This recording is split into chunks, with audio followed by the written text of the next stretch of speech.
Welcome all. इस video में Nifty bank Nifty दोनों को कवर करेंगे, दोनों का एनालिसिस देखेंगे फ्राइडे के लिए, क्योंकि कल फ्राइडे है, लास्ट ट्रेडिंग सेशन होने वाला है इस वीक का।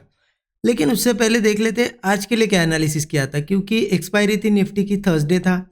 कहीं ना कहीं मार्केट लगभग आपको कहीं जाते हुए तो नहीं दिखा है, साइडवेज जैसा ही बिहेवियर दिखा है, लेकिन फिर भी एक बहुत अच्छा ट्रेड हमें यहाँ पे मिला है आज के दिन, और 1:3 का टारगेट भी मिला। क्यों मिला? क्योंकि इस ट्रेंड लाइन की वजह से, जो ट्रेंड लाइन लगभग लगभग हम देख रहे हैं पूरे वीक हमें इसी पे ट्रेड बना हमारे बन रहे हैं। कल भी यहाँ पे एक ट्रेड बना, लेकिन वो ट्रेड कल मिस कर दिया था कंफर्मेशन के चक्कर में, तो वो आज मैं गलती नहीं करना चाहता था। तो इसीलिए मैंने आज भी जैसे ही मार्केट ओपन हुआ, इस ट्रेंड लाइन के ऊपर पहली जैसी कैंडल ने सपोर्ट लिया और यहाँ होल्ड कर रहा था, तो ऐसी यहाँ पे लाइन मार्क कर दी थी। जैसे ही ये ब्रेकआउट आया ना, इसी कैंडल में ट्रेड बनाया, और ये जो कैंडल बनी है सेकंड ग्रीन कैंडल, बहुत बढ़िया प्रीमियम बढ़े यहाँ पे, तो इजीली 1:3 टारगेट मिल गया, और एग्जैक्ट टॉप दिख रहा है आपको, यहाँ पे मैंने ट्रेड बुक किया। ये सभी चीज़ें शेयर कर दी है टेलीग्राम चैनल में स्टूडेंट के साथ, मैं आपको दिखा भी देता हूँ पोस्ट मैंने कब शेयर किया था, कब बुक किया। लेकिन देखिए यहाँ बुक करना इतना इंपॉर्टेंट क्यों था, क्योंकि ऑलरेडी देखिए मार्केट कल भी इतनी अच्छी रैली देके नीचे आया, आज भी गैप डाउन हुआ, तो यहाँ में मुझे एक यहाँ ये मन में था कि कहीं ना कहीं ये ब्रेक करके फंसा सकता है और फिर ब्रेक डाउन दे सकता है। इसीलिए मैंने एग्जैक्ट 1:3 पे जैसे ही आया बुक कर लिया। मैंने शेयर भी कर दिया था, आपको दिखा देता हूँ। देखिए टेलीग्राम स्टूडेंट के लिए टेलीग्राम ग्रुप है हमारा, यहाँ पे आपको दिखेगा 9:33 पे ये पोस्ट मैंने शेयर कर दिया था कि यहाँ से एक बुलिश मूव एक्सपेक्टेड है, और मैंने भी एग्जैक्ट ये जैसे ही ब्रेकआउट आने लगा था तभी ट्रेड लिया, और नेक्स्ट एक्सपायरी के स्ट्राइक प्राइस में लिया था। और देखिए आपको बुक कब किया, यहाँ पे अपडेट भी कर दिया था, ये भी अपडेट कर दिया था मैंने कि 1:3 आ गया है, मैंने यहाँ पे बुक कर लिया। देखिए यहाँ पे एंट्री ली थी, ये नेक्स्ट एक्सपायरी का है ऑप्शन, और स्टॉप लॉस छोटा सा ही था, और इजीली इस कैंडल ने इतने बढ़िया प्रीमियम बढ़े ना कि 1:3 मिल गया। और ये जो जहाँ पे मैंने बुक किया वहीं से मार्केट का आज टॉप बना मॉर्निंग में, और वहीं से मार्केट गिर गया। तो प्रॉफिट बुकिंग भी बहुत इंपॉर्टेंट होती है। अगर आपको ज़्यादा कॉन्फिडेंस नहीं है तो आप टारगेट बुक कर लो, 1:3 भी बहुत हो जाता है। तो देखिए ये कल की मिस्टेक रिपीट नहीं की यहाँ पे, आज उसका ही फायदा उठाया हमने और प्रॉफिट बना लिया, ठीक है। और एक ट्रेड मैंने ट्राई किया था, क्योंकि अच्छा प्रॉफिट हो गया था ना मॉर्निंग में 1:3, तो उसमें से 20% रिस्क पे एक बैंक निफ्टी में भी ट्राई किया था। मैं आपको दिखाता हूँ कहाँ ट्राई किया था। बैंक निफ्टी में 5 मिनट चार्ट पे दिखाता हूँ। 5 मिनट चार्ट पे लगभग लगभग 15 मिनट पे भी समझ में आएगा आपको वो ट्रेड, क्योंकि देखिए ये पहली कैंडल आप देखिए 15 मिनट की, उसके अंदर अंदर ही कितनी कैंडल बनी आज, मतलब ये इनसाइड कैंडल्स बन रही थी। तो जैसे यहाँ पे ब्रेकआउट आते हुए दिखा मुझे इस कैंडल में, वो आपको 5 मिनट चार्ट पे दिखाता हूँ कौन सा ब्रेकआउट था, ठीक है, सो दैट आपको कुछ लर्निंग मिले उससे। तो ये ब्रेकआउट था वो, जब मार्केट यहाँ कंसोलिडेट करता ना, इस कैंडल के आसपास मैंने ट्रेड प्लान किया था कि ऊपर निकल जाएगा मार्केट यहाँ से, क्योंकि वो इनसाइड कैंडल थी 15 मिनट की। लेकिन मार्केट ने यहाँ से थोड़ा नीचे आया तो मैं निकल गया, क्योंकि छोटी सी रिस्क थी, वो ही प्रॉफिट में से थोड़ा रिस्क ली थी, 20% रिस्क ली थी, 80% प्रॉफिट में घर लेके गया। तो इस तरीके से प्रॉफिट पे आप थोड़ी रिस्क लेके, कुछ रिस्क मार्केट में लेके एक प्रॉफिट बना सकते हो अगेन। तो इस तरीके से आज का दिन था। आई होप आपने भी अच्छा खासा ट्रेड प्लान किया होगा। अब इम्पॉर्टेंट है कि कल क्या करना है हमें, ठीक है। तो कल के लिए अगर देखा जाए ना, बहुत सिंपल सी चीज़ है। कहीं ना कहीं ये ट्रेंड लाइन देखिए, ये ट्रेंड लाइन वही ट्रेंड लाइन है जो बड़े टाइम फ्रेम से आ रही है और हमको हेल्प कर रही है, लगभग लगभग सपोर्ट सपोर्ट सपोर्ट सपोर्ट और सपोर्ट, आज भी सपोर्ट लिया। लेकिन इसमें एक बात हमें देखने को मिल रही है, मार्केट ठीक है एक बार सपोर्ट ले, 2 बार ले, 3 बार ले, अब चला जाना चाहिए ऊपर। अगर जाना ही है तो वो बार बार हैमर कर रहा है उस लेवल को, तो ऑब्वियस सी चीज़ होती है, किसी भी लेवल को मार्केट बार बार टेस्ट करे तो फिर वहीं से तेजी से ब्रेक होने के चांसेस है। लेकिन अभी ऐसा नहीं कि कल ओपन होते से फिर पुट ले लो, नहीं, हो सकता है अभी भी सपोर्ट के ऊपर, हो सकता है ऊपर भी चला जाए, ठीक है। तो हमें करना क्या है, देखिए बहुत सिंपल सी चीज़ है।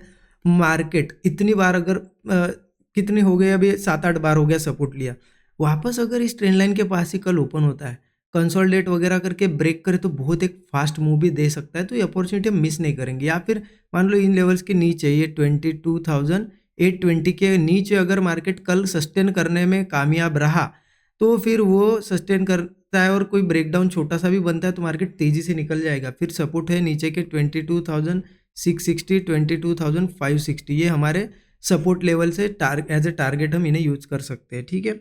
या फिर स्टॉप लॉस के हिसाब से आप 1:3 इजीली प्लान कर सकते हो। लेकिन कब करेंगे, जब नीचे जाएगा, क्योंकि ऑब्वियस ही चीज़ है, मार्केट इन लेवल्स के पास बार बार सपोर्ट ले रहा, हो सकता है कल यही कहीं से ऊपर भी चला जाए, क्योंकि इस तरीके से एक चैनल भी बन रहा है, चैनल भी हम यहाँ पे निगलेक्ट नहीं कर सकते। देखिए, तो एक पॉसिबिलिटी ये भी है कि कल यही कहीं ओपन होके थोड़ा कंसोलिडेट वगैरह करके ऐसा कोई ब्रेकआउट वगैरह क्रिएट करता है तो ये इस चैनल को कंप्लीट भी कर सकता है, तो वो भी अपॉर्चुनिटी मिस नहीं करेंगे। लेकिन एक चीज़ ध्यान रखना, ये पूरा जोन साइडवेज का है, तो बड़े मुंह के एक्सपेक्टेशन में हम बड़ी क्वांटिटी नहीं लेंगे। यहाँ पे एक चीज़ कर सकते हैं, स्मॉल क्वांटिटी में ट्रेड प्लान कर सकते हैं, सो दैट चला तो बहुत बढ़िया, अगर नहीं चला एसएल गया तो छोटे लॉस में निकल जाएंगे। क्योंकि क्या हो सकता है, इन लेवल्स के आसपास मार्केट अगेन साइडवेज हो सकता है, क्योंकि ये कंटिन्यू इस जोन में साइडवेज ही होते आ रहा है।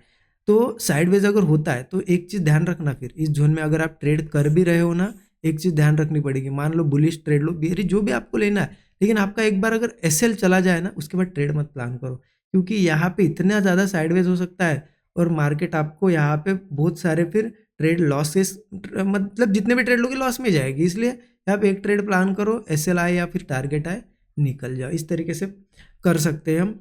क्योंकि ये हमने इसी दिन डिस्कस किया था कि मार्केट सीधे सीधे ऐसा नहीं गिरेगा, इन लेवल्स पे टाइम स्पेंड करेगा, तो वो टाइम स्पेंड कर रहा है। अब हो सकता है एक बार ये ऊपर आते हुए दिखाए लोगों को, फिर यहाँ पे लगे कि हाँ यहाँ से जो भी बाय करके वो अगेन क्वांटिटी ऐड करेंगे और फिर कहीं जाके गिरेगा मार्केट। या फिर मार्केट अगर एक बार इन लेवल्स के नीचे आ गया ना, तो समझ लो बहुत ज़्यादा दिक्कत है, क्योंकि यहाँ सब लोग कॉल लेके बैठे हैं, उनको लग रहा है अब जाएगा ऊपर, अब जाएगा ऊपर।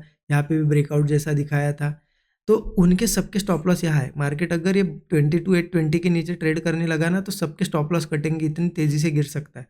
ये अपॉर्चुनिटी हम जरूर कैच करेंगे। बाकी गैप अप वगैरह होता है, नीचे थोड़ा सा आता है, रिट्रेस करता है और अगेन ब्रेकआउट देता है, तो स्मॉल क्वांटिटी में हम कॉल साइड जा सकते हैं, क्योंकि ये चैनल बन रहा है, इसके वजह से हम अप साइड भी जा सकते हैं। ठीक है, इस तरीके से निफ्टी का एनालिसिस है। बैंक निफ्टी का भी देख लेते। बैंक निफ्टी का भी लगभग 15 मिनट चार्ट पे मैं थोड़ा सा एक्सप्लेन कर देता हूँ आपको कि क्या है क्या नहीं, सो दैट आपको थोड़ी हेल्प हो जाएगी। देखिए, बैंक निफ्टी देखा जाए ना लगभग साइडवेज में ही फंसा हुआ है। यहाँ साइडवेज था, फिर इन लेवल्स के पास रेंज बना रहा है, तो कोई क्लियरिटी तो है नहीं। तो निफ्टी को देख देख के थोड़ा ट्रेड कर सकते हैं। और देखिए, अब जैसा कि ये जोन जो दिख रहा है आपको, सपोर्ट सपोर्ट सपोर्ट बना है, तो कहीं ना कहीं इस जोन के आसपास आके अगेन यहाँ से कहीं ऊपर भी जा सकता है। इसलिए निफ्टी, बैंक निफ्टी में अगर बेयरिश ट्रेड प्लान करना है, तो मुझे लगता है 48,950 लेवल जो है, इसके नीचे सस्टेन करना जरूरी है। जैसे जब इसके नीचे सस्टेन करने लग गया, हो सकता है कल ना करे, मंडे करे, तो हमारे लिए बियरिश जोन में आ जाएगा। फिर यहाँ से नीचे धीरे धीरे 48,100 तक के टारगेट भी हमें देखने को मिल सकता है। तब तक के लिए क्या हो सकता है ना, वो थोड़ा बहुत नीचे भी आएगा, यहाँ कहीं से ब्रेकआउट वगैरह दे सकता है। फिर भी आप थोड़ा निफ्टी को देख देख के ही ट्रेड करो। निफ्टी अगर अच्छा सपोर्ट बनाता है तो यहाँ पे भी कोई बुलिश मूव आएगा। निफ्टी अगर वो सपोर्ट हमारा ब्रेक करता है, जो हमने देखा 22,820, तो फिर बैंक निफ्टी भी तेज़ी से गिर सकता है, वो कोरिलेटेड है। ठीक है, तो और देखिए यहाँ से अगर मार्क करूँ मैं, ऐसा एक मुझे ट्रेंड लाइन पे बनते हुए दिख रही है, तो पॉसिबिलिटी है मार्केट अगर इन लेवल्स के आसपास थोड़ा कंसोलिडेट वगैरह करता है, तो इस ट्रेंड लाइन के पास है और ट्रेंड लाइन ब्रेकआउट भी दिखा है। ठीक है, हो सकता है ब्रेकआउट के बाद सस्टेन करे तो अगेन ऊपर जा सकता है, फिर लगभग मान लो 49,840 तक भी वो इजीली जा सकता है। लेकिन एक पॉसिबिलिटी ये भी है कि ट्रेंड लाइन ब्रेक कर अगर सस्टेन नहीं करता है ना, फेल होता है, तो फिर तेज़ी से गिर सकता है। इसीलिए पहले तो यहाँ कहीं से कॉल साइड का ट्रेड बनेगा। ठीक है, अगर मान लो कल गैप अप वगैरह भी हुआ और इस ट्रेंड लाइन के ऊपर मान लो 49,550 का लेवल है, ठीक है, इसके ऊपर जाके अगर सस्टेन करता है, मान लो यही कहीं ओपन हुआ, इसके ऊपर जाके सस्टेन कर रहा है, तो सस्टेन करने के बाद ब्रेकआउट आने दो, क्योंकि सस्टेन करने के बाद फेल्योर भी आ सकता है। इसलिए जल्दबाजी में एंट्री नहीं लेंगे, ब्रेकआउट पे लेंगे, ये टारगेट हमारा होगा।